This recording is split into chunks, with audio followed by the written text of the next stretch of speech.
by clicking on our icon at TaylorvilleDailyNews.com. Your information station, WTIM.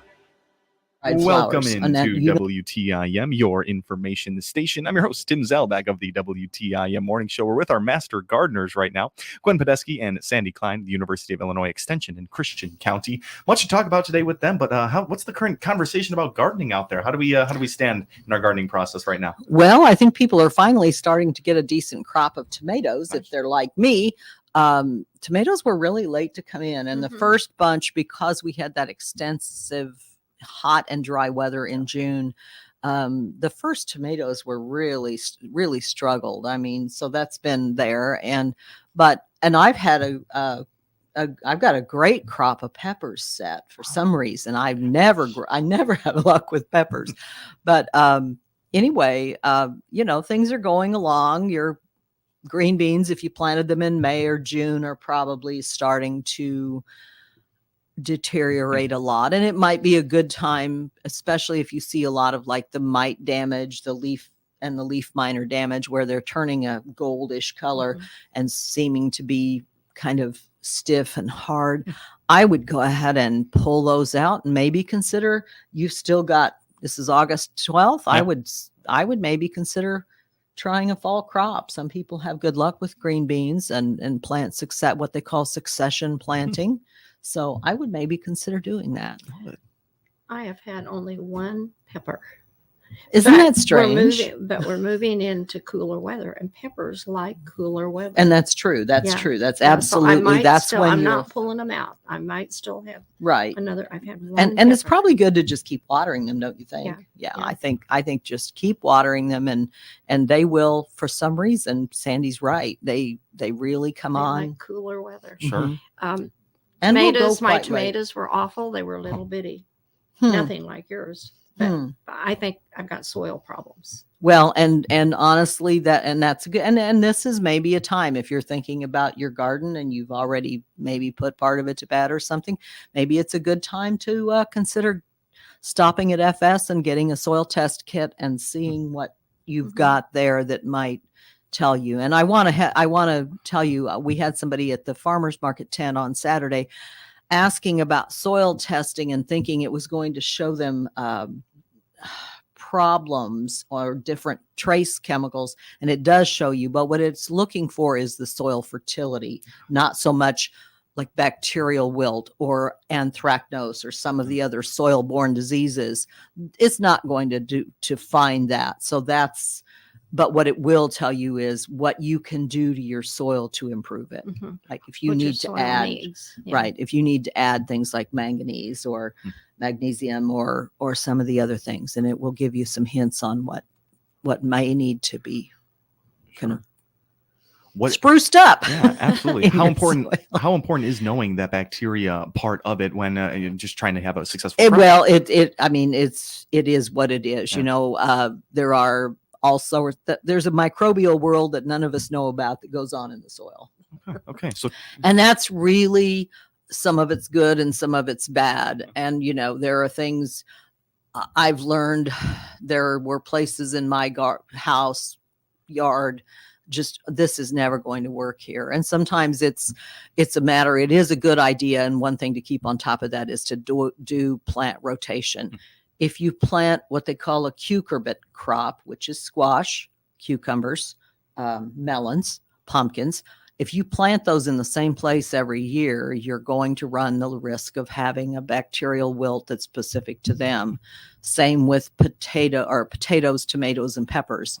That works the same way. So it's good to kind of I like to have a 3 crop rotation. So I've got beans in there and the squash type plants and then the tomato plants. And I try to move those every year so they're not all, and that just helps. It helps confuse the pests and also, I mean, it's like, farmers and crop rotation, the Morel plots at the U of I campus, nitrogen crops or legume crops fix nitrogen in the soil, corn crops take it out. So Well, getting into the science behind it. Well, today. yeah, and absolutely. there is a lot of science behind it. I mean, and sometimes people stumbled on it. The Native Americans are known for planting what they call the Three Sisters planting, which was the corn, the beans, and the squash all planted together in a spot, and they all supported each other and fixed each other's problems. And that's, if you hear Three Sisters planting, that's what they're talking about. Okay. So the tomatoes have had a tough time this year. Gwen Podesky's peppers, though, and they've They've popped done off. fine, which is like really weird. That's interesting. Really weird. And you talk about these succession plants and some of the fall time gardening plants. You mentioned green beans. What are some other ones that people are planting late in the year? Oh, cabbage. Right. Cole, any Yeah, cole yeah. crop, broccoli, I think. I don't think Broccoli. Brussels sprouts. Brussels sprouts are something that are a little Lettuce? bit different animal. Yes. Lettuce is another And thing. spinach, Yeah. And any of those leaf crops are great fall choices. So, and if you did manage to get some winter squash growing, you're going to start to see those and want to see those start to ripen. Cool. So, Awesome. So our master gardeners, Gwen Podesky and Sandy Klein, with us in the WTIM Morning Show studio. Yeah, an upcoming program. We want to talk about this one. It is it's all about the explaining. It's the planning. Yeah, exploring nature's canvas, landscape design, and participants will learn about the principles of extension horticulture and about what the landscape design, and whether you are going to do the planting yourself or whether you're going to hire someone. It'll give you a better understanding of how to lay this stuff out and maybe how to plan that. And that is On Wednesday, September 11th, from 4 o'clock until 5 o'clock in the afternoon at the Extension office at 1120 North Webster. Perfect. And they can register at extension.illinois.edu. Exploring Nature's Canvas. I think we'll get you there. And then there's another program that Sandy and I are going to on August 27th. Okay. Where at? Down What is in it? Hillsboro. Okay. At their extension office down there. And I'm not sure what the address is, but you can call our extension here in town and get the information and even register. Right. Or you can register online for this. It's pressing dried flowers. Fun. And I think that this is something you could do with your kids. Yes. This is an activity that you can do and make. I've got bookmarks, I've got pictures and different things, but you can also do this with kids. And so we're going to learn a little bit about that. How to, Bookmarks are a fun practical use for those right there. It's an interesting process. Can you go into a little bit? Is it as easy as putting a flower into a book and mashing it down? Well, you usually use a flower press, and that consists. The one I had that I gave to my daughter is they're about 6-inch square pieces of wood with several same size pieces of cardboard together, and then you just use a nut and bolt. And wing bolt actually, and you just squeeze them down. And there are flowers that are more amenable than others. Violas and violets are very good things because they will go fairly flat and maintain their color. Still maintain a color too. Some flowers won't maintain that. This is a fun one. So attendees, will they have the opportunity to venture out, find their own flowers? What kind of is the setting? Great. The teacher or the instructor will probably bring several flowers. Right. That's what I would say. Yeah. Right. So that'll be select, it will be a kind of type of hands-on workshop, but you don't have to go out and find the flower press and have all the flowers already. I think that'll probably be provided. So cool. And I think that will be fun. I mean, sometimes those kinds of things are a little bit fun. So absolutely. And headed back to the exploring nature's canvas, how important is, you have a fresh plot and you have landscape plans for it. You can't just start throwing things in the ground. I mean, you got to have some sort of structure behind this just for the plant life itself and for aesthetics, right? Well, and aesthetics, and also just avoiding common mistakes to begin with. Many, many, many times people plant stuff. Oh, these are so little. I want a line right away. Right. And they'll plant them right together. And then pretty soon, or they'll plant too close to the sidewalk or the wrong plant by the sidewalk. Or too close to the house. Wow. Yes. And that's a really big problem. That one's one that I've been the criminal that has done it myself. So I know that, and you wind up with lots of problems there. So you just have to know that. Also, what plants go in what conditions? Dry shade, Shade, full sun, sun, yeah. shade, everything. It's dry and wet conditions in both shade and sun and part sun. And I had a woman at the farmer's market the other day who was asking about, she wanted to do natives, and her front yard, I think she told me her house faced north, but she wanted, she says, well, it gets a lot more sun, and a lot of things that she had selected were not too happy with that. So, and that's always fun to help them. Yeah. Kind of help somebody with a question like that. You don't want to be caught in that spot where you're 10 years into a perfectly grown tree and it's starting to jab into your house a little bit. You got to think 10, 20 years ahead with some of these projects. Right, like exactly. that. Yeah. And how big they can get. Absolutely. And the fact that they don't just stay the size that you bought them at, and they don't always grow to the size they say they're going to. I mean, I had somebody else, one of the growers at the farmer's market, said she showed a picture of a bobo hydrangea to a nursery owner, and the nursery owner said, well, that's not a bobo. And I said, well, I beg to differ. I said, most of the time I have places in my yard where things will grow bigger than the tags say, and that's just, I don't know what it is about the soil. It just happens. Sure. So yeah. Lots to learn at exploring nature's So those are canvas. advisory tags, not always exactly to the. Yeah. Gotcha. We got to take ourselves a break, but we've been speaking with Master Gardeners Gwen Podesky and Sandy Klein with the University of Illinois Extension in Christian County. We got plenty more to get through with our Master Gardeners when we come back. You've been listening to the WTIM Morning Show. Your information station, WTIM. Providing banking solutions that fit your business needs is at the core of what we do. Hi, this is Ashley Basso from People's Bank and Trust. We understand the complexity that many SBA, USDA, FSA, and other loan options can present. But more importantly, we can help you navigate those decisions to secure the best loan choice for your business. Call 888-PBT-1954 or visit bankpbt.com today and let us put you and your business first. People's Bank and Trust, member FDIC, equal housing lender. Did you know that potential home buyers put in higher bids on houses with new floors? Whether you are looking to sell your house or not, new floors add value to your home and greatly help the appearance. Hi, I'm Blake Richardson at Nikes Floor Covering in Taylorville. We have a large selection of flooring and tile to choose from, friendly staff, and expert installers to get you through the process as smoothly as it can get. We love our community and thank you for your support of our small business. Stop by Nikes Floor Covering in the Marsenga Plaza in Taylorville. We would love to see you. Dr. Emily Smith here from Taylorville Community Eye Care across from Taylorville High School. Parents, this is your reminder to prepare your children for the classroom and school athletics. Good vision and eye protection go a long way to success in school. Give your family's eyes the love they need. Schedule their routine eye exams today by calling 287-2020. Taylorville Community Eye Care, enhancing vision, enriching lives. Attention parents, your child may be eligible for extra food benefits this summer, but time is running out to apply. The new summer EBT program, also known as Sunbucks, will provide $120 per eligible child for families to buy groceries. Families must apply by August 31st, and benefits must be used within 3 months of issuance. You can use your summer EBT benefits at any SNAP authorized retailer, including farmers markets. Learn more at WeGotYouIllinois.org. Some children in foster care and children participating in SNAP, Medicaid, or cash assistance will be automatically enrolled in summer EBT. Other families will need to complete an application. Don't miss out on these important benefits from this new program in Illinois. To learn if your child qualifies for summer EBT and if you need to complete an application by the August 31st deadline, please visit WeGotYouIllinois.org. That's WeGotYouIllinois.org.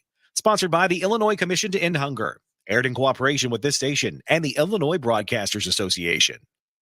Ramey Miller here from Run Deep Coaching. Take your power back. I do holistic personal and business coaching. My service is virtual, so we can visit no matter where you are. Find out more by clicking my icon at TaylorvilleDailyNews.com. That's TaylorvilleDailyNews.com. WTIM, your ag information station, provides over 8 hours a day of agriculture programming on the air, stream live, and in podcast. Find out all the on-air and online platforms you can hear WTIM by going to TaylorvilleDailyNews.com.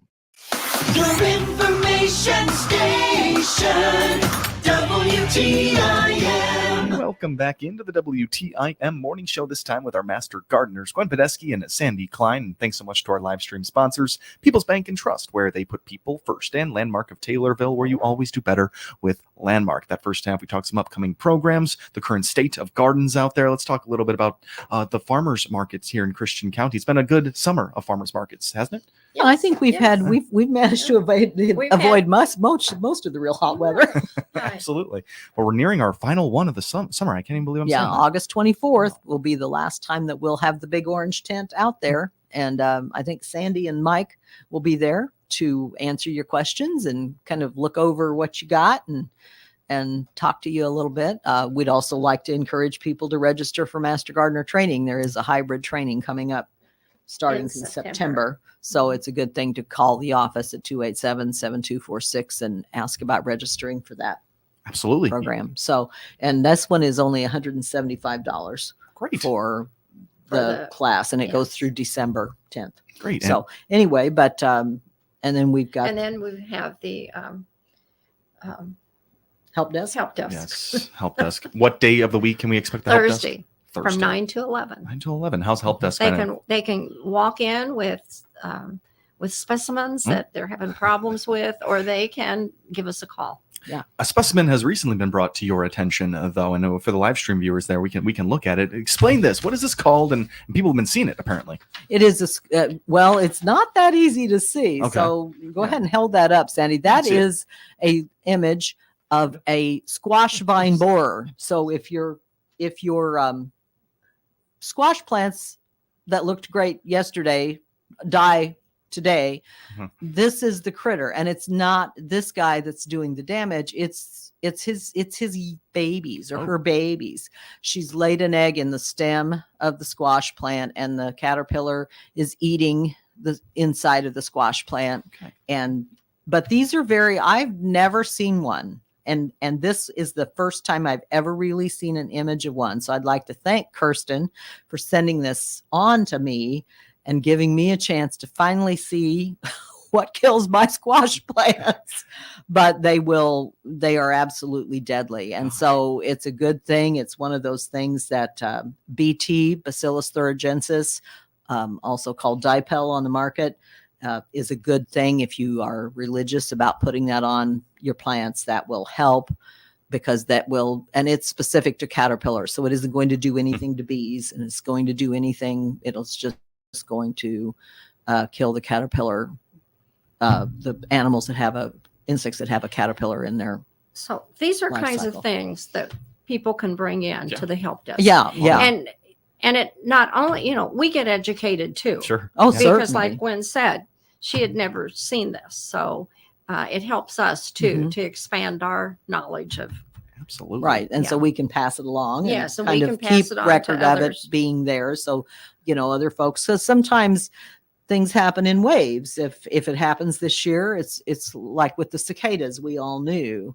And, and that's another thing we might mention. I've had a couple of people contact me through the help desk, or because they knew that I was a master gardener. They're seeing the flagging, the ends of the tips of the branches dying on the trees. And that is the cicada damage. It's a big, healthy tree. It's probably not going to be hurt. If it's a small tree and you let a lot of it get that kind of damage, it will die. It will probably die. Yeah. It will very likely die. So, but I mean, I had people last week, someone had brought in a plant to identify whether it was a good shade tree or not. It turned out to be a mulberry, and they're that's one of those weedy trees. So, but anyway, we have lots of questions like that we kind of help folks with. Sure. Learned of the squash invader today, and you said there is a route to go if your squashes are failing. Right. Well, if they're failing, you're just going to have to probably plant new ones, because once it dies, that's the end for that one. But proactive. As soon as you really get the squash plants up there, it's a good idea for several weeks to apply Bacillus thuringiensis as you need to And I would apply it. I try to apply it like around the stem because I figure that's where they're laying the eggs. So that's where they're going to likely be able to pick it up. Yeah. Lots of information, lots to learn, lots to know about Yeah. this, Master Gardeners. We're in our last minute. Any final words you want to leave our listeners with, like a place they can go for more information, or any words you have? They can always call 287-7246. The help desk is 9 to 11 in the farmers market tent. We're glad to see you at that, and come out to any of the programs, and sometimes you run into one of us there. Sure. And we can talk with you. And the Master Gardeners will light up with excitement if you bring your mystery insect to the help That's desk, right. and then Exactly they'll right. do the dig Yeah, down on it. That's yeah, always fun. yeah. Master Gardeners, thank you so much for being here with me today. We love mystery You are insects. welcome. Gwen Podesky and Sandy Klein in studio with us, both Master Gardeners with the University of Illinois Extension in Christian County. You've been listening to the WTIM Morning Show. Your information station, WTIM.